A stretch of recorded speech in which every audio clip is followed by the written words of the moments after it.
It's now time for a bite of the week. It comes from a groundsman at the Negril Primary School. He was lamenting the theft of a water tank from the school as the country battles a dry spell. Here's our bite of the week.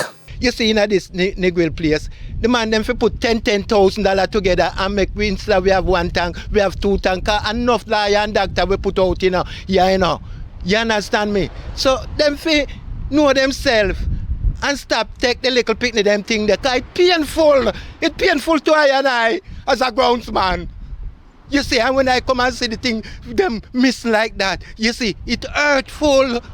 You see, yeah, at time now we stop it and think about the children them and stop destroy them.